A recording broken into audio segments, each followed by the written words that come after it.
समझ लो, बात बहुत सीधी है लेकिन असर बहुत गहरा है। आत्मा कोई स्थिर वस्तु नहीं है, वह नाच है, वह गति है, लय है, प्रवाह है। आत्मा नर्तक है और अंतरात्मा उसका रंगमंच। बुद्धि अगर ठीक से काम में आ जाए, अगर वह मालिक न बने बल्कि सेवक बन जाए, तो सत्य की सिद्धि होती है। और जब सत्य की सिद्धि होती है तब स्वतंत्रता अपने आप फलित होती है। स्वतंत्रता कोई लक्ष्य नहीं है जिसे बाहर से पाना हो, वह तो भीतर छिपी हुई संभावना है जो जागते ही प्रकट हो जाती है। स्वतंत्र स्वभाव का अर्थ यह है कि मनुष्य बाहर भी जा सकता है और बाहर रहते हुए भी भीतर रह सकता है। बाहर रहना कोई बंधन नहीं है, भीतर रहना कोई पलायन नहीं है। दोनों साथ साथ संभव है। यही योग है, यही संतुलन है। लेकिन इन सूत्रों में उतरने से पहले कुछ बुनियादी बातें समझ लेना जरूरी है, नहीं तो शब्द तो समझ में आ जाएंगे, अर्थ चूक जाएगा। एक पश्चिमी दार्शनिक ने कहा था कि मैं केवल उसी परमात्मा में विश्वास कर सकता हूं जो नाच सकता हो। उदास परमात्मा में विश्वास करना बीमार मन का लक्षण है। इस वाक्य में गहरी सच्चाई छिपी है। तुम अपने परमात्मा को अपने ही भीतर की छाया से गढ़ते हो। जैसे तुम हो वैसा ही तुम्हें अस्तित्व दिखाई देता है। अगर तुम्हारा मन भारी है, उदास है, बोझिल है, तो तुम्हारा परमात्मा भी तुम्हें गंभीर, उदास, सजा देने वाला दिखाई पड़ेगा। अगर तुम्हारे भीतर नृत्य है, उत्सव है, तो परमात्मा भी तुम्हें उत्सव बनकर ही दिखाई देगा। याद रखो, अस्तित्व वैसा नहीं है जैसा वह है। अस्तित्व वैसा दिखाई देता है जैसे तुम हो। तुम्हारी दृष्टि का फैलाव ही तुम्हारी सृष्टि है। तुम संकुचित हो तो सृष्टि संकुचित है, तुम खुले हो तो सृष्टि अनंत है। और जब तक तुम नाचते हुए परमात्मा में भरोसा नहीं कर सकते, तब तक यह समझ लेना कि तुम्हारा जीवन अभी स्वस्थ नहीं हुआ है। रोता हुआ, उदास, पीड़ित परमात्मा तुम्हारी अपनी पीड़ा की प्रतिछाया है। यह कोई धार्मिक बात नहीं है, यह मनोवैज्ञानिक तथ्य है। आज का पहला सूत्र यही है कि आत्मा नर्तक है। और नर्तन के संबंध में एक बात बहुत साफ साफ समझ लेनी चाहिए। नर्तन अकेला ऐसा कर्म है जिसमें कर्ता और कृत्य एक हो जाते हैं। बाकी सभी कर्मों में कर्ता और कृत्य अलग अलग रहते हैं। कोई चित्र बनाता है तो चित्रकार अलग है और चित्र अलग। कविता लिखी जाती है तो कवि अलग है और कविता अलग। मूर्ति गढ़ी जाती है तो मूर्तिकार अलग है और मूर्ति अलग। लेकिन नृत्य में ऐसा नहीं है। नृत्य में नर्तक और नृत्य दो नहीं होते, उन्हें अलग नहीं किया जा सकता। नर्तक चला जाए तो नृत्य भी चला जाता है, और नृत्य न रहे तो नर्तक शब्द का कोई अर्थ नहीं बचता। इसीलिए परमात्मा को नर्तक कहना बहुत सार्थक है। यह सृष्टि उससे अलग नहीं है, यह उसकी बनाई हुई वस्तु नहीं है, यह उसका ही नृत्य है। ऐसा नहीं है कि उसने कभी अतीत में सृष्टि बनाई और फिर अलग हो गया। अगर वह अलग हो जाए तो सृष्टि उसी क्षण समाप्त हो जाएगी। यह सृष्टि हर पल हो रही है, हर पल सृजन जारी है, हर पल फूल खिल रहे हैं, पत्ते हिल रहे हैं, तारे चमक रहे हैं, श्वास चल रही है। यह सब नृत्य है। परमात्मा कहीं दूर बैठा हुआ नहीं है, वह कण कण में नाच रहा है, बाहर भी भीतर भी। इसलिए आत्मा नर्तक है। इसका एक सीधा अर्थ यह भी है कि तुम जो कुछ भी कर रहे हो वह तुमसे अलग नहीं है। तुम्हारा दुख भी तुम्हारा ही नृत्य है, तुम्हारा आनंद भी तुम्हारा ही नृत्य है। अगर तुम दुख झेल रहे हो तो कोई और जिम्मेदार नहीं है, यह तुम्हारा चुनाव है। और अगर तुम आनंद में हो तो यह भी तुम्हारा चुनाव है। यह सुनना कठिन लगता है क्योंकि मन जिम्मेदारी से बचना चाहता है। मन हमेशा कहता है कि कोई और कारण है, कोई व्यक्ति है, कोई परिस्थिति है, कोई भाग्य है। लेकिन जरा गहराई से देखो। मैं एक जगह पढ़ाता था, कॉलेज बहुत दूर था। सभी अध्यापक अपना टिफिन साथ लाते थे। दोपहर में सब एक साथ बैठकर खाते थे। मेरे पास बैठे एक व्यक्ति रोज अपना डिब्बा खोलते और कहते, फिर वही आलू की सब्जी और रोटी। पहले दिन मुझे लगा कि शायद उन्हें पसंद नहीं है। दूसरे दिन फिर वही संवाद। तीसरे दिन मैंने पूछ ही लिया कि अगर पसंद नहीं है तो कुछ और क्यों नहीं बनवाते। उन्होंने कहा बनवाते। मैंने कहा हाँ घर में। वे हंसने लगे, बोले मैं ही बनाता हूं, यही तुम्हारी जिंदगी है। तुम खुद ही पकाते हो और फिर शिकायत करते हो कि वही पुराना स्वाद है, कोई और नहीं है। रोते हो तो तुम रो रहे हो, हंसते हो तो तुम हंस रहे हो। जिम्मेदारी से बचने का कोई रास्ता नहीं है। यह हो सकता है कि तुम इतने लंबे समय से रो रहे हो कि रोना आदत बन गया हो। यह भी हो सकता है कि तुम भूल गए हो कि कभी तुमने हंसना चुना था। लेकिन भूलने से सत्य नहीं बदलता। मालिक तुम ही हो और इस बोध में ही क्रांति छिपी है। जिस क्षण तुम यह समझ लेते हो कि मैं ही करता हूं, मैं ही जिम्मेदार हूं, उसी क्षण जीवन बदलना शुरू हो जाता है। जब तक तुम दूसरों को दोष देते रहोगे तब तक तुम परतंत्र रहोगे। अगर तुम कहते हो कि दूसरे मुझे दुखी कर रहे हैं तो फिर तुम कभी सुखी नहीं हो सकते, क्योंकि दूसरे तुम्हारे हाथ में नहीं है। तुम्हारे हाथ में केवल तुम हो। अगर तुम कहते हो कि भाग्य के कारण ऐसा हो रहा है तो फिर तुम कुछ नहीं कर सकते। अगर तुम कहते हो कि विधाता ने सब लिख दिया है तो तुम एक मशीन बन जाते हो। आत्मा का अर्थ ही स्वतंत्रता है। आत्मा का अर्थ है कि तुम चुन सकते हो, चाहे कितनी ही पीड़ा क्यों न हो। वह तुम्हारे ही चुनाव का परिणाम है, और जिस दिन तुम चुनाव बदलोगे उसी दिन परिणाम बदल जाएगा। जीवन को देखने का ढंग ही सब कुछ है। एक ही घटना किसी के लिए दुख बन जाती है और किसी के लिए हंसी का कारण। मैं एक मित्र के घर ठहरा था। सुबह बगीचे में टहलते समय देखा कि उसकी पत्नी ने गुस्से में एक प्याली उसकी ओर फेंकी। प्याली दीवार से टकराकर टूट गई। उसने देखा कि मैंने देख लिया है। वह झेंपा नहीं, उल्टा मुस्कुराया और बोला, घबराइए मत, हम बहुत सुखी हैं। मैंने हैरानी से पूछा, यह कैसे? उसने कहा, अगर प्याली मुझे लग जाती है तो वह खुश होती है, अगर नहीं लगती तो मैं खुश होता हूं। किसी न किसी की खुशी तो होती ही है। अब वही घटना किसी और घर में युद्ध का कारण बन सकती थी। फर्क घटना में नहीं है, फर्क दृष्टि में है। तुम ही अपने संसार का अर्थ तय करते हो, तुम ही व्याख्या करते हो। सच तो यह है कि तुम बिल्कुल अकेले हो। तुम्हारे भीतर जो संसार है उसमें कोई दूसरा प्रवेश नहीं करता, और अगर करता भी है तो तुम्हारी अनुमति से। इस स्वतंत्रता को स्वीकार करना कठिन है, क्योंकि इससे एक बड़ा रस छूट जाता है। वह रस है दुख का रस। दुख में भी एक मिठास होती है। दुख में आदमी शहीद बन जाता है। दुख में सहानुभूति मिलती है। लोग तुम्हें थपथपाते हैं, पूछते हैं क्या हुआ। यह भी एक तरह का प्रेम है, नकली प्रेम। इसीलिए लोग अपने दुख की कहानियां बार बार सुनाते हैं, बढ़ा चढ़ाकर सुनाते हैं। कोई सुनना भी नहीं चाहता, लेकिन फिर भी लोग सुनाते हैं। कारण साफ है, दुख के बहाने उन्हें सहानुभूति मिलती है। असली प्रेम उन्हें मिला नहीं है, और सहानुभूति प्रेम का सबसे सस्ता विकल्प है। जिसे असली सोना न मिले वह नकली से काम चला लेता है। प्रेम पाने के लिए प्रेम देना पड़ता है।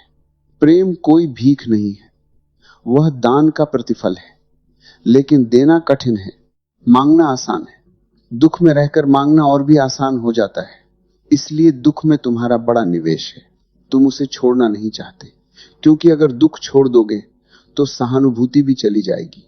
तब तुम्हें खुद खड़ा होना पड़ेगा, खुद नाचना पड़ेगा। आत्मा नर्तक है। इसका अर्थ यह नहीं है कि जीवन में दुख आएगा ही नहीं।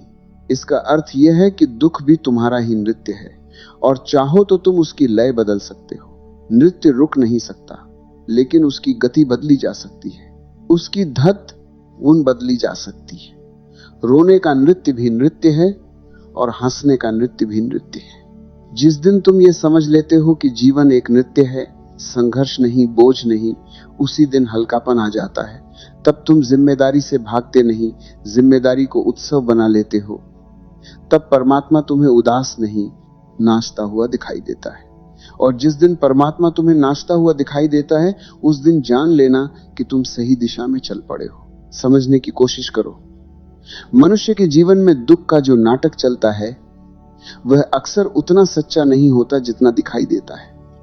रास्ते पर बैठे भिखारी को देखो, कभी वह अपने घावों को बढ़ा चढ़ाकर दिखाता है, कभी नकली मवाद लगा लेता है ताकि देखने वाले का हृदय पिघल जाए। उसका उद्देश्य सीधा है, तुम्हारी सहानुभूति जगाना।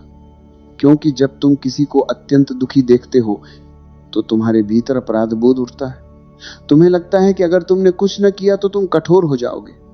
तुम्हारा अहंकार भी आहत होता है कि इतने दुखी मनुष्य को अनदेखा कैसे कर दूं। लेकिन वही व्यक्ति अगर स्वस्थ, मजबूत और सक्षम दिखाई दे तो तुम्हारी प्रतिक्रिया बदल जाती है। तब तुम कहते हो काम करो, कमाओ, जीवन संभालो। दुख तुम्हें बांधता है, मजबूर करता है। इसलिए बहुत लोग अनजाने में दुख को पकड़े रहते हैं, क्योंकि उन्हें सच्चा प्रेम नहीं मिला। जहां प्रेम होता है वहां आनंद जन्म लेता है।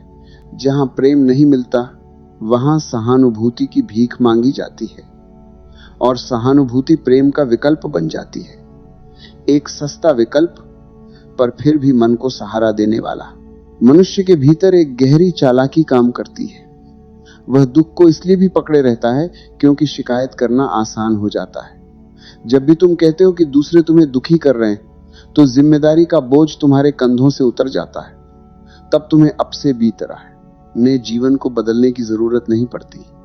लेकिन जैसे ही कोई जागरूक व्यक्ति तुमसे कहता है कि तुम ही अपने जीवन के जिम्मेदार हो, तुम्हें भीतर भारीपन महसूस होता है, क्योंकि तब तुम किसी और पर दोष नहीं डाल सकते। तब तुम्हें अपने जीवन का सामना करना पड़ता है। और उससे भी बड़ी कठिनाई यह है कि अगर तुम जिम्मेदार हो तो बदलने की संभावना भी तुम्हारे हाथ में है, और बदलना आसान नहीं है। बदलना एक क्रांति है। बदलना मतलब अपनी पुरानी आदतों को तोड़ना, अपनी पुरानी धारणाओं को गिराना, अपने बनाए हुए ढांचे को समाप्त करना।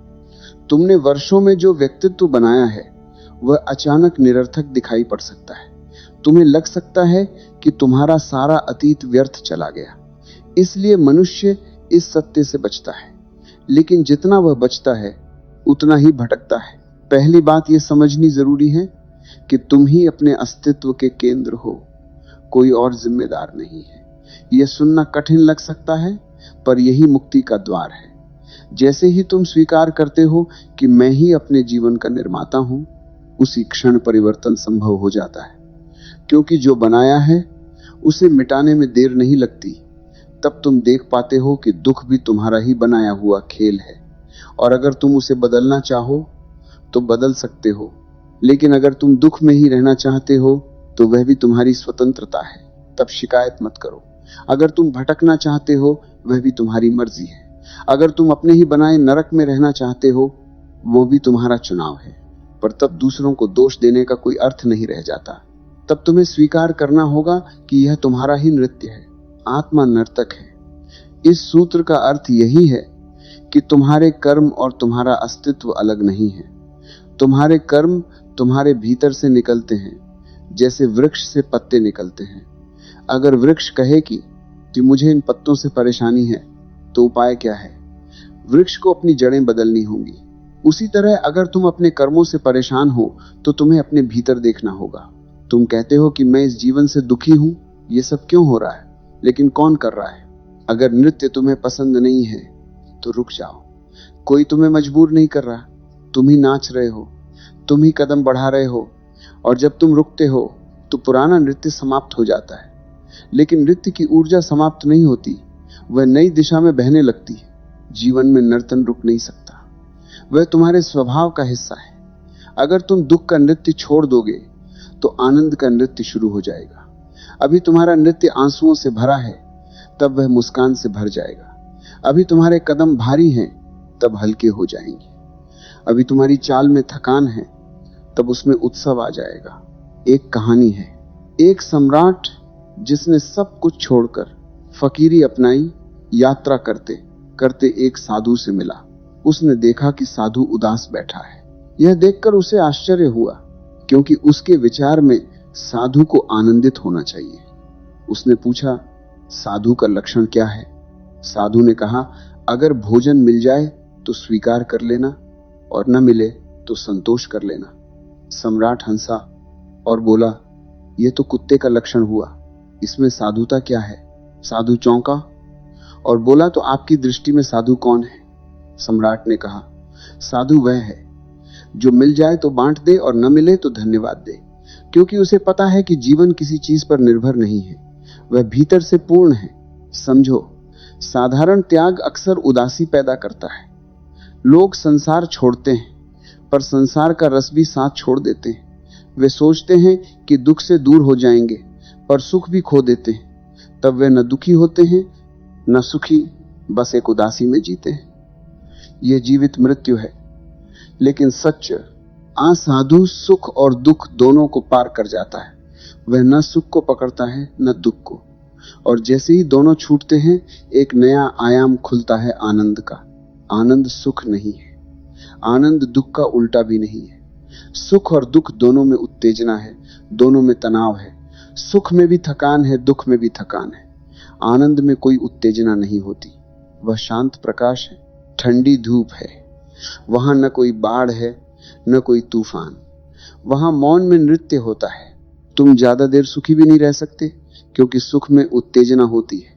बहुत ज्यादा सुख भी थका देता है और दुख भी थका देता है। आनंद वह अवस्था है जहां चित्त शांत होता है, वहां नृत्य होता है, पर शरीर का नहीं, आत्मा का। वहां कोई थकान नहीं होती, क्योंकि वहां कोई संघर्ष नहीं होता। इसलिए आत्मा को नर्तक कहा गया है, क्योंकि जीवन ठहरा हुआ नहीं है, वह गतिशील है। और जब तुम अपने नृत्य को पहचान लेते हो, जब तुम समझ लेते हो कि यह सब तुम्हारा ही खेल है, तब तुम स्वतंत्र हो जाते हो। तब तुम्हें किसी से शिकायत नहीं रहती, तब तुम्हें किसी से सहानुभूति की भीख नहीं मांगनी पड़ती। तब तुम स्वयं प्रेम बन जाते हो, और जिस दिन तुम प्रेम बन जाते हो उस दिन दुख पकड़ने की जरूरत समाप्त हो जाती है। तब तुम्हें सहारे की जरूरत नहीं रहती, तब तुम खुद अपने जीवन का उत्सव बन जाते हो। तब तुम्हारे भीतर एक मौन संगीत बजता है, तब तुम्हारा हर कदम ध्यान बन जाता है, तब तुम्हारा हर श्वास नृत्य बन जाता है। यही समझ जीवन को बदल देती है, यही समझ तुम्हें भीतर से मुक्त कर देती है, क्योंकि तब तुम जानते हो कि तुम ही नर्तक हो, तुम ही नृत्य हो और तुम ही दर्शक भी हो।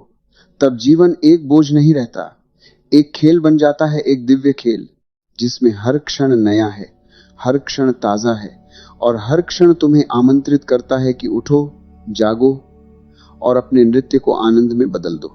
साधुता का अर्थ केवल त्याग या सूखा संतोष नहीं है। एक फकीर ने कहा था, अगर कुछ मिले तो उसे बांटकर खाओ, और अगर न मिले तो नाचकर धन्यवाद दो कि आज तप का अवसर मिला। यही साधु का हृदय है। साधु वह नहीं जो पकड़ कर रखे, बचाकर जमा करे, अपने लिए ही सुरक्षित कर ले। पकड़ना गृहस्थ का स्वभाव है, बांटना साधु का स्वभाव है। बांटना केवल रोटी का नहीं है। ज्ञान मिले तो ज्ञान बांटो, आनंद मिले तो आनंद बांटो, ध्यान मिले तो ध्यान बांटो। जो भी भीतर आए उसे बहने दो, क्योंकि इस संसार की वस्तुएं सीमित हैं, उन्हें बांटो तो कम हो जाती हैं। इसलिए लोग धन को पकड़ते हैं, लेकिन आत्मा की संपदा असीम है। उसे जितना बांटो उतनी बढ़ती है, जितना उलीचो उतनी नई लहर उठती है। वहां कोई तिजोरी नहीं है, वहां अनंत सागर है। फकीर ने यह भी कहा, सिर्फ संतोष काफी नहीं है। संतोष अक्सर उदासी का दूसरा नाम होता है। लोग कहते हैं संतोषी सदा सुखी, पर सच यह है कि संतोषी कई बार भीतर से दुखी होता है, बस उसने अपने दुख को स्वीकार कर लिया है। क्योंकि वह बदल नहीं पा रहा, वह शोर नहीं करता, शिकायत नहीं करता, पर भीतर से बुझा रहता है। साधुता संतोष नहीं, आनंद है। परिस्थिति कैसी भी हो, मिले तो बांट कर नाचे, न मिले तो भी नाचे। उसकी प्रसन्नता किसी वस्तु पर निर्भर नहीं होती। तुम्हारा दुख अगर छिन भी जाए तो तुम अक्सर खालीपन से घबरा जाते हो। दुख तुम्हें व्यस्त रखता है, तुम अपनी समस्याओं में उलझे रहते हो और तुम्हें लगता है कि तुम जरूरी हो। पिता कहता है बच्चों को पढ़ाना है, शादी करनी है, घर बनाना है। सब हो जाए तो उसे लगता है कि अब क्या करूं।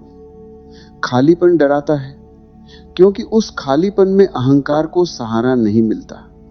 लेकिन यही खालीपन ध्यान का द्वार है। तुम्हें लगता है कि तुम जरूरी हो, दुनिया तुम्हारे बिना नहीं चल सकती। लेकिन सच यह है कि तुम्हारे पहले भी दुनिया चल रही थी, तुम्हारे बाद भी चलती रहेगी। तुम थोड़ी देर के लिए बीच में सपना देख लेते हो कि सब तुम पर निर्भर है। यह सपना ही दुख की जड़ है। इसलिए संतोष केवल मलहम है, उपचार नहीं। सच्चा साधु संतोषी नहीं, आनंदित होता है। आत्मा का स्वभाव नर्तन है। वही ऊर्जा कभी दुख का जाल बुन देती है, कभी आनंद का उत्सव रच देती है। नरक कहीं बाहर नहीं है, वह तुम्हारे गलत नृत्य का परिणाम है। स्वर्ग भी कहीं दूर नहीं है, वह तुम्हारे सही नृत्य का गुण है। तुम नाचना नहीं जानते और दोष आंगन को देते हो।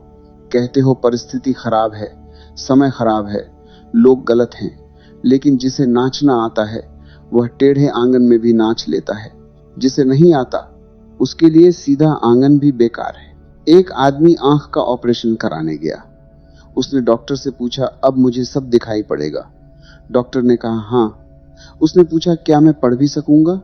डॉक्टर ने कहा, अगर आंखें ठीक हो गईं तो पढ़ सकते हो। ऑपरेशन सफल हुआ। कुछ दिन बाद वह डॉक्टर के पास आया और शिकायत की, मुझे पढ़ना नहीं आता। डॉक्टर ने कहा, दिखाई तो दे रहा है।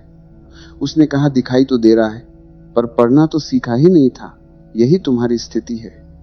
परिस्थितियां बदल जाएं, पर अगर जीवन जीने की कला ना आए तो कुछ नहीं बदलता। कोई तुम्हें जीवन का नृत्य सिखा नहीं सकता। इशारे मिल सकते हैं, संकेत मिल सकते हैं, पर चलना तुम्हें ही पड़ेगा। यह यात्रा भीतर की है, वहां कोई और प्रवेश नहीं कर सकता। इसलिए जब तक तुम शिकायत करते रहोगे तब तक तुम अपने नृत्य की भूल नहीं देख पाओगे। शिकायत छोड़ो और भीतर देखो। जहां जहां दुख पैदा होता है वहां कारण तुम्हारे भीतर ही मिलेगा। अगर कोई बीज हर बार जहर का फल देता है तो उसे क्यों बोते हो? कुछ समय के लिए खेत को खाली छोड़ दो।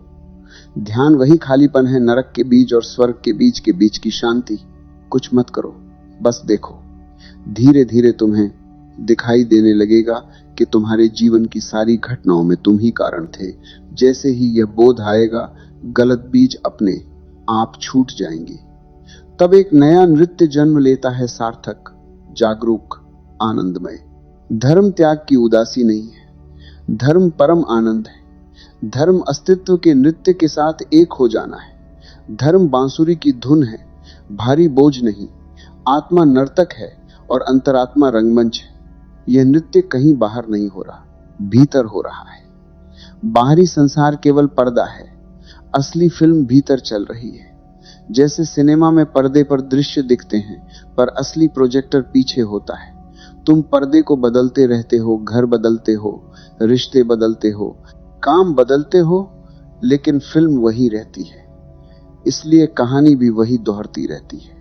तुम भीतर एक टूटे हुए रिकॉर्ड की तरह हो जो वही वाक्य बार बार दोहराता है और वही ध्वनि बाहर की दुनिया में गूंजती है। जब तक तुम भीतर की फिल्म नहीं बदलते, बाहर कुछ नहीं बदलेगा। एक आदमी फिल्म देखने गया था, उसका बच्चा शोर मचा रहा था। मैनेजर बार बार शिकायत करता रहा। फिल्म के अंत में उसने पत्नी से पूछा, फिल्म कैसी थी? पत्नी ने कहा, बेकार। उसने कहा, तो अब बच्चे को चुटकी लो ताकि हम पैसे वापस लें और निकल जाएं। तुम भी वर्षों से वही फिल्म देख रहे हो, वही दुख, वही संघर्ष। कब जागोगे? कब खुद को चुटकी लोगे और बाहर निकलोगे? तुम दो नावों में सवार हो। एक नाव आशा की है, शायद कल सुख मिलेगा। दूसरी नाव अनुभव की है, बार बार दुख मिला है। बुद्धिमान लोग कहते हैं अनुभव को देखो, लेकिन तुम आशा को छोड़ना नहीं चाहते। इसलिए तुम्हारा जीवन द्वंद्व में बंटा रहता है। मंदिर भी संभालते हो, दुकान भी संभालते हो, और दोनों ही अधूरे रह जाते हैं। या तो पूरी तरह संसार में उतर जाओ या पूरी तरह जागृति की राह पर चलो। आधे अधूरे रहकर केवल भ्रम बढ़ता है। लोग सोचते हैं कि धर्म बुढ़ापे के लिए है, जब जीवन समाप्त होने लगे तब। लेकिन जब ऊर्जा ही न बचे तो यात्रा कैसे होगी? धर्म तो जीवन की ऊर्जावान अवस्था में शुरू होता है। अभी से जागो, क्योंकि जो भी बाहर दिखाई देता है वह भीतर से पैदा हुआ है। तुम वही देखते हो जो तुम भीतर लेकर चलते हो। 3 यात्रियों की कहानी याद करो। एक जवान कहता है कि सबसे बड़ा सुख सुंदर स्त्री के साथ बिताई रात है। अधेड़ कहता है कि सबसे बड़ा सुख स्वादिष्ट भोजन है। बूढ़ा कहता है कि सबसे बड़ा सुख पेट साफ होने में है। उम्र बदलती है, इच्छाएं बदलती हैं, सुख की परिभाषाएं बदलती हैं, लेकिन तुम भूल जाते हो कि यह सब क्षणिक है। आत्मा का नृत्य अगर जागरूक हो जाए तो जीवन बदल जाता है। तब नृत्य दुख का नहीं रहता, आनंद का हो जाता है। तब तुम्हारा हर कदम हल्का हो जाता है। तब तुम्हारी हर सांस एक गीत बन जाती है। तब तुम समझते हो कि स्वर्ग कहीं दूर नहीं है, नरक कहीं और नहीं है। दोनों तुम्हारे नृत्य की दिशा है। और जैसे ही तुम अपने भीतर की लय पहचान लेते हो, जीवन एक बोझ नहीं रहता, एक उत्सव बन जाता है। एक मौन, शांत, दिव्य नृत्य जिसमें कोई तनाव नहीं, केवल जागृति की धूप है और अस्तित्व की मधुर धुन। मनुष्य का जीवन एक अजीब यात्रा है। हर उम्र में सुख की परिभाषा बदलती रहती है और हम सोचते हैं कि अब जो मिल गया वही अंतिम है। युवावस्था में शरीर की आग तेज होती है, इच्छाएं लहरों की तरह उठती हैं और मन मान लेता है कि यही जीवन का सबसे बड़ा आनंद है। कुछ वर्षों बाद वही व्यक्ति स्वाद, आराम और सुविधा में सुख खोजने लगता है और जब शरीर बूढ़ा होने लगता है तब छोटी छोटी शारीरिक सहजताएं भी बड़ी उपलब्धि लगने लगती हैं। इससे यह समझ में आता है कि संसार के सुख स्थायी नहीं हैं, वे शरीर के साथ बदलते हैं, मन के साथ बदलते हैं, परिस्थितियों के साथ बदलते हैं। फिर भी मनुष्य उन्हीं के पीछे भागते भागते जीवन गंवा देता है, जैसे कोई मृग मरीचिका के पीछे दौड़ता रहे और पानी कभी हाथ ना आए। तुम जो बाहर देखते हो वह वास्तव में तुम्हारे भीतर का प्रतिबिंब होता है। अगर भीतर इच्छा है तो दुनिया इच्छा से भरी दिखाई देगी। अगर भीतर भय है तो हर दिशा में खतरा दिखाई देगा। अगर भीतर प्रेम है तो वही संसार प्रेम से चमक उठेगा। बाहर की दुनिया एक पर्दे की तरह है जिस पर तुम्हारे भीतर के रंग उभरते हैं। अंतरात्मा ही रंगमंच है और मन प्रोजेक्टर की तरह काम करता है। जो भीतर चल रहा है वही बाहर के दृश्य में दिखाई देता है। एक युवा व्यक्ति किसी भी भीड़ में जाए तो उसकी नजर वहीं जाती है जहां उसकी इच्छा का केंद्र है। एक व्यापारी उसी भीड़ में जाए तो उसे अवसर दिखाई देते हैं। एक कलाकार जाए तो उसे सौंदर्य दिखाई देता है। भीड़ वही है, दुनिया वही है, लेकिन देखने वाले की आंखें अलग अलग हैं। इसलिए संसार को बदलने की कोशिश करने से पहले देखने वाले को पहचानना जरूरी है। जब तक भीतर की दृष्टि स्पष्ट नहीं होगी तब तक बाहर की दुनिया उलझन भरी ही लगेगी। मनुष्य का मन बड़ा चतुर है। वह हर अनुभव को पकड़कर अपनी आदत बना लेता है। एक बार किसी चीज में सुख मिल गया तो वह उसे दोहराने की कोशिश करता है, लेकिन जीवन स्थिर नहीं है। जो आज सुख देता है वही कल बोझ बन सकता है। इसलिए बुद्धिमत्ता इस बात में है कि हम हर अनुभव को देखें, समझें, लेकिन उससे चिपके नहीं। आसक्ति का अर्थ ही है कि तुमने किसी चीज को अपने रंग में रंग लिया है और अब वह तुम्हें छोड़ती नहीं। एक आदमी चित्रों की प्रदर्शनी में गया। एक चित्र के सामने खड़ा होकर वह मंत्रमुग्ध हो गया। उसकी दृष्टि वहीं अटक गई। पास खड़े लोग आगे बढ़ गए, समय बीत गया, लेकिन वह वहीं खड़ा रहा। उसकी आंखें चित्र पर थीं, लेकिन असल में वह अपनी ही कल्पना में खोया था। यही मनुष्य की स्थिति है। हम वस्तुओं को नहीं देखते, हम अपने मन के अर्थ देखते। जो भीतर भरा है वही बाहर फैल जाता है। जब तक मनुष्य अपनी बुद्धि का मालिक नहीं बनता तब तक जीवन एक अराजकता बना रहता है। विचार आते हैं और हम उनके पीछे चल पड़ते हैं। कभी क्रोध कहता है कि प्रतिक्रिया करो, कभी भय कहता है कि छिप जाओ, कभी लालच कहता है कि और इकट्ठा करो, और हम हर आवाज के पीछे भागते रहते हैं। ये भीड़ भीतर इतनी शोर करती है कि हमें अपनी वास्तविक आवाज सुनाई ही नहीं देती। मन को समझने का पहला कदम है उससे थोड़ा दूर खड़ा होना।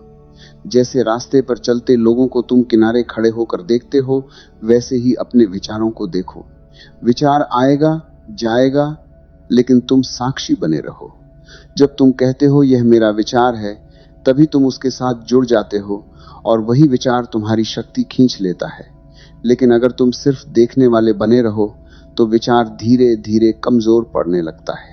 क्रोध उठे तो उसे तुरंत कर्म में मत बदलो, उसे देखो, शरीर में उसकी गर्मी महसूस करो, सांसों की गति देखो, लेकिन प्रतिक्रिया करने की जल्दी मत करो।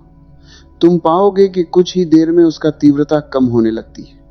मन की लहरें उठती हैं और गिरती हैं। तुम अगर उनके साथ बह जाओगे तो हर बार नई उलझन पैदा होगी, लेकिन अगर किनारे खड़े रहोगे तो समझ पैदा होगी। इसी तरह इच्छा को भी देखो। इच्छा उठती है, तुम्हें खींचती है, तुम्हें कहती है कि अभी इसे पूरा करो, लेकिन थोड़ी दूरी बनाओ और देखो कि इच्छा का जन्म कैसे हुआ, कैसे वो बढ़ती है और कैसे वह धीरे धीरे समाप्त हो जाती है। यह देखना ही ध्यान है। ध्यान का अर्थ है साक्षी बनना, न लड़ना न भागना, सिर्फ देखना। शरीर की जरूरतों को नकारना भी अज्ञान है और उनमें डूब जाना भी अज्ञान है।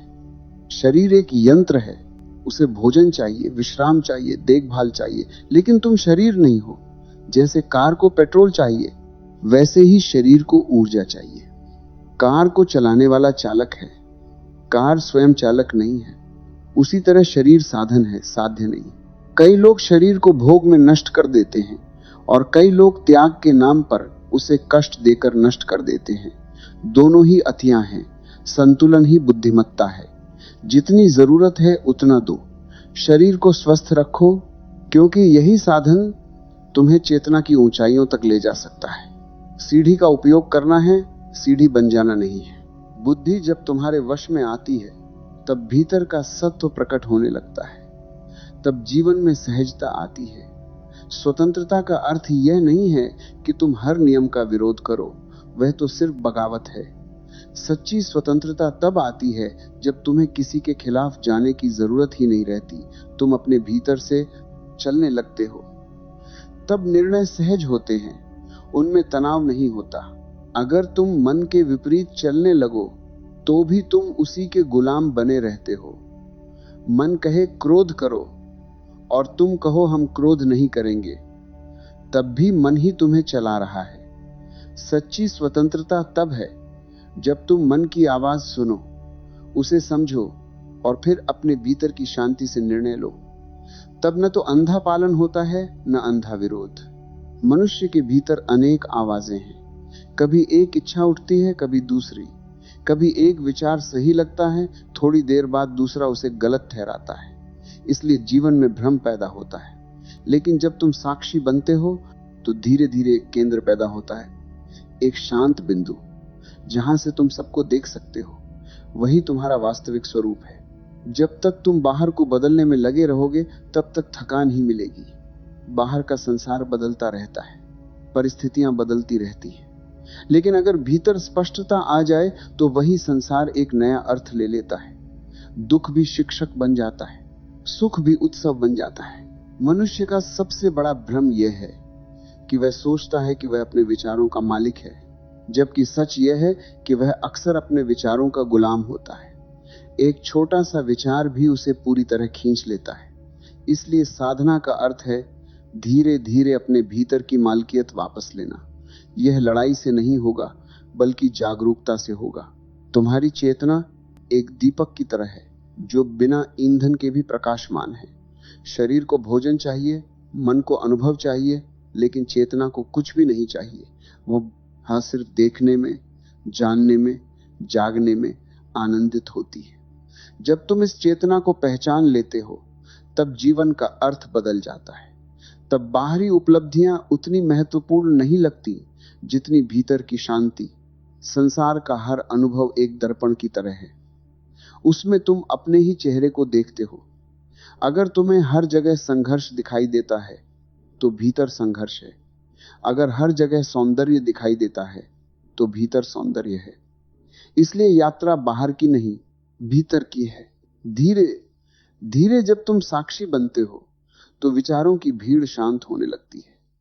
जैसे शिक्षक के आते ही कक्षा में शांति आ जाती है, वैसे ही चेतना के जागते ही मन व्यवस्थित हो जाता है। तब जीवन में दिशा आती है, तब निर्णय स्पष्ट होते हैं, तब तुम्हें पता चलता है कि तुम कौन हो और तुम्हें किस दिशा में चलना है। सहज स्वतंत्रता का अर्थ है कि तुम्हारा हर कदम भीतर की समझ से उठे, न कि भय या लालच से। तब जीवन में संघर्ष कम हो जाता है। तब तुम दुनिया के बीच रहते हुए भी भीतर से स्वतंत्र रहते हो। तब तुम्हें किसी से लड़ने की जरूरत नहीं पड़ती, क्योंकि तुमने अपने भीतर की अराजकता को समझ लिया है। जब यह समझ गहरी हो जाती है कि सारा खेल भीतर से चल रहा है, तब मनुष्य बाहर की पकड़ ढीली कर देता है। तब वह जानता है कि असली परिवर्तन भीतर है। धीरे धीरे मन शांत होता है, बुद्धि स्पष्ट होती है और आत्मा का प्रकाश प्रकट होने लगता है। वही सत्व की सिद्धि है और उसी से सहज स्वतंत्रता का जन्म होता है। एक ऐसी स्वतंत्रता जो न किसी के खिलाफ है, न किसी से भागती है, बल्कि जीवन के साथ एक नृत्य की तरह बहती है। तब जीवन बोझ नहीं रहता, एक यात्रा बन जाता है। हर अनुभव एक सीख बन जाता है, हर क्षण एक अवसर बन जाता है और मनुष्य समझने लगता है कि जिस आनंद को वह बाहर खोज रहा था वह हमेशा से उसके भीतर ही था, एक शांत, असीम, जागरूक उपस्थिति के रूप में। वही वास्तविक सुख है, जो उम्र के साथ नहीं बदलता, परिस्थितियों के साथ नहीं टूटता और जिसे पाने के बाद कुछ और पाने की आवश्यकता नहीं रह जाती। मनुष्य अक्सर यह समझ लेता है कि वह जितना मन से लड़ लेगा उतना मुक्त हो जाएगा। उसे लगता है कि इच्छाओं को दबा देने से स्वतंत्रता मिल जाएगी, वासनाओं के विरोध में खड़े हो जाने से आत्मा शुद्ध हो जाएगी। लेकिन यह समझ अधूरी है। अगर कोई केवल विरोध में जी रहा है तो वह अभी भी उसी चीज से बंधा हुआ है जिससे वह भाग रहा है। अगर मन कहता है कि इच्छा करो और तुम कहते हो कि हम बिल्कुल इच्छा नहीं करेंगे, तो भी तुम्हारी दिशा मन ही तय कर रहा है। तुमने मन को मालिक बना रखा है, बस कभी उसकी बात मानते हो और कभी उसके उलटे चलते हो। दोनों ही स्थितियों में तुम उसके अधीन हो। सच्ची स्वतंत्रता तब आती है जब तुम यह पहचान लेते हो कि मन तुम्हारा सेवक है, मालिक नहीं। तब तुम्हें मन से लड़ने की जरूरत नहीं रहती।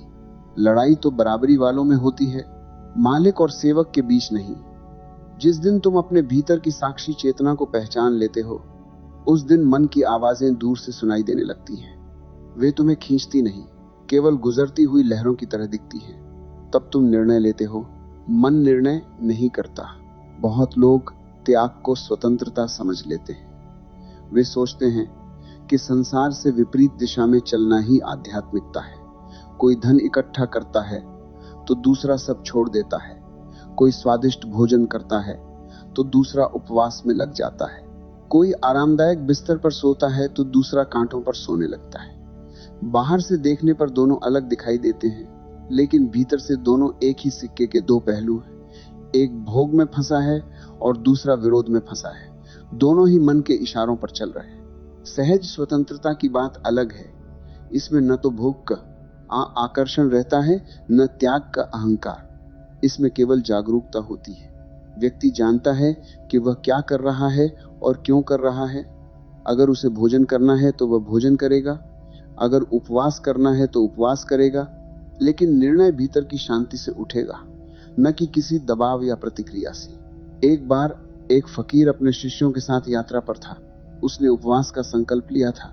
कुछ दिन बीते ही थे कि एक गांव में एक गरीब भक्त ने उनके स्वागत में सब कुछ बेचकर भोजन का आयोजन किया। शिष्य दुविधा में पड़ गए, संकल्प टूट जाएगा, नियम टूट जाएगा। लेकिन फकीर ने प्रेम को प्राथमिकता दी। उसने कहा कि नियम मनुष्य के लिए है, मनुष्य नियम के लिए नहीं। अगर किसी के हृदय को बचाने के लिए उपवास तोड़ना पड़े तो उपवास बाद में भी किया जा सकता है। प्रेम टूट जाए तो उसे जोड़ना कठिन हो जाता है। यही सहज स्वतंत्रता है, जहां निर्णय नियमों से नहीं, जागरूकता से होते हैं। शिष्य बेचैन थे क्योंकि वे मन से लड़ रहे थे। उन्हें लगा कि गुरु ने मन की बात मान ली, लेकिन गुरु के लिए न मन की बात थी, न मन का विरोध, सिर्फ स्थिति की समझ थी। यही फर्क है बंधन और स्वतंत्रता के बीच। बंधन में व्यक्ति हर समय सोचता है कि क्या सही है, क्या गलत है।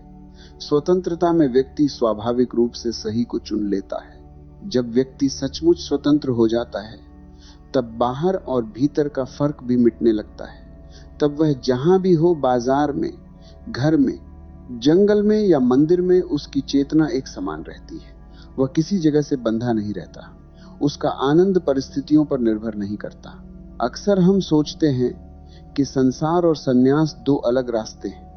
हमें लगता है कि मुक्ति पाने के लिए सब कुछ छोड़ना होगा, कहीं दूर जाना होगा, लेकिन यह केवल हमारी कल्पना है जो हमारे अनुभवों पर आधारित है। जब तक हम संसार को बंधन समझते हैं, तब तक हमें उसका विपरीत खोजने की जरूरत महसूस होती है। लेकिन जब चेतना जागती है, तब व्यक्ति देखता है कि बंधन बाहर नहीं था, भीतर की अज्ञानता थी। एक मिट्टी का घड़ा नदी में डुबो दो और पानी भर लो। अब कहो कि यह घड़े के भीतर पानी है और बाहर नदी है। फर्क केवल मिट्टी की दीवार का है। जैसे ही दीवार टूटेगी, भीतर और बाहर का भेद मिट जाएगा। उसी तरह अहंकार की दीवार टूटते ही संसार और मोक्ष का भेद भी समाप्त हो जाता है। तब हर कार्य पूजा बन जाता है। चलना, बैठना, काम करना सब साधना बन जाते हैं। इतिहास में ऐसे अनेक लोग हुए हैं जिन्होंने संसार में रहते हुए भी मुक्ति का अनुभव किया। उन्होंने कोई बाहरी पहचान नहीं बनाई, लेकिन भीतर से पूरी तरह स्वतंत्र रहे। वे काम करते रहे, परिवार में रहे, समाज में रहे, लेकिन भीतर से शांत और जागरूक रहे। वहीं कुछ लोग सब कुछ छोड़कर भी अशांत रहे, क्योंकि उनका मन अभी भी बंधा हुआ था। सच्ची मुक्ति का अर्थ है कि तुम किसी भी परिस्थिति में अपने भीतर बने रहो। अगर महल में रहो तो भी भीतर से सरल रहो, अगर झोपड़ी में रहो तो भी भीतर से समृद्ध रहो। स्वतंत्रता का अर्थ है कि परिस्थिति तुम्हें न बदले, बल्कि तुम्हारी चेतना हर परिस्थिति को स्वीकार कर सके। एक बार एक सन्यासी को एक सुंदर स्त्री ने अपने घर रहने का निमंत्रण दिया। आसपास के लोग डर गए कि वह भटक जाएगा, लेकिन उसके गुरु ने उसे भेज दिया, क्योंकि वे जानते थे कि वह भीतर से जागरूक है। उसने वहां रहकर भी अपनी शांति बनाए रखी। अंत में वही स्त्री उसके प्रभाव से आध्यात्मिक मार्ग पर आ गई। इससे यह स्पष्ट होता है कि जब व्यक्ति भीतर से स्थिर हो जाता है तो बाहर की परिस्थितियां उसे प्रभावित नहीं कर पाती, बल्कि उसकी उपस्थिति दूसरों को बदलने लगती है।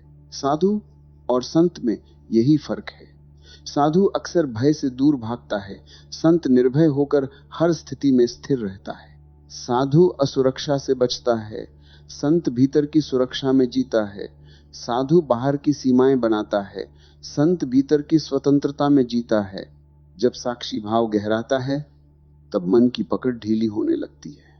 विचार आते हैं, जाते हैं, लेकिन तुम उनसे जुड़ते नहीं। धीरे धीरे एक शांति जन्म लेती है। उसी शांति से सहज स्वतंत्रता पैदा होती है। तब जीवन में कोई विरोध नहीं रह जाता, न संसार से विरोध, न संन्यास से आकर्षण। तब जीवन जैसा है वैसा ही स्वीकार हो जाता है। मनुष्य को 3 बातें समझनी जरूरी हैं। पहली, मन से लड़ना नहीं है, उसे देखना है। दूसरी, स्वतंत्रता विरोध से नहीं आती, जागरूकता से आती है। तीसरी, मुक्ति बाहर कहीं नहीं है, वह भीतर की दशा है। जैसे ही तुम साक्षी बनते हो, तुम्हारे भीतर एक नया आकाश खुलता है। उस आकाश में न बंधन है, न संघर्ष। वहां केवल सहजता है। वहां तुम कहीं भी रहो, भीड़ में या एकांत में, तुम्हारी शांति बनी रहती है। वहां तुम काम करते हुए भी ध्यान में हो और ध्यान में रहते हुए भी जीवन के बीच हो। तब जीवन 2 हिस्सों में नहीं बंटता, धर्म और संसार, पूजा और काम, भीतर और बाहर, सब एक ही धारा में बहने लगता है। यही अद्वैत की अवस्था है, जहां कोई द्वंद्व नहीं रहता। जब ये समझ गहराती है तब व्यक्ति को पता चलता है कि असली क्रांति बाहर नहीं, भीतर है। मन को जीतना नहीं, उससे ऊपर उठना है। लड़ाई छोड़ते ही ऊर्जा बचती है और वही ऊर्जा जागरूकता में बदल जाती है। जागरूकता बढ़ती है तो स्वतंत्रता अपने आप प्रकट होती है।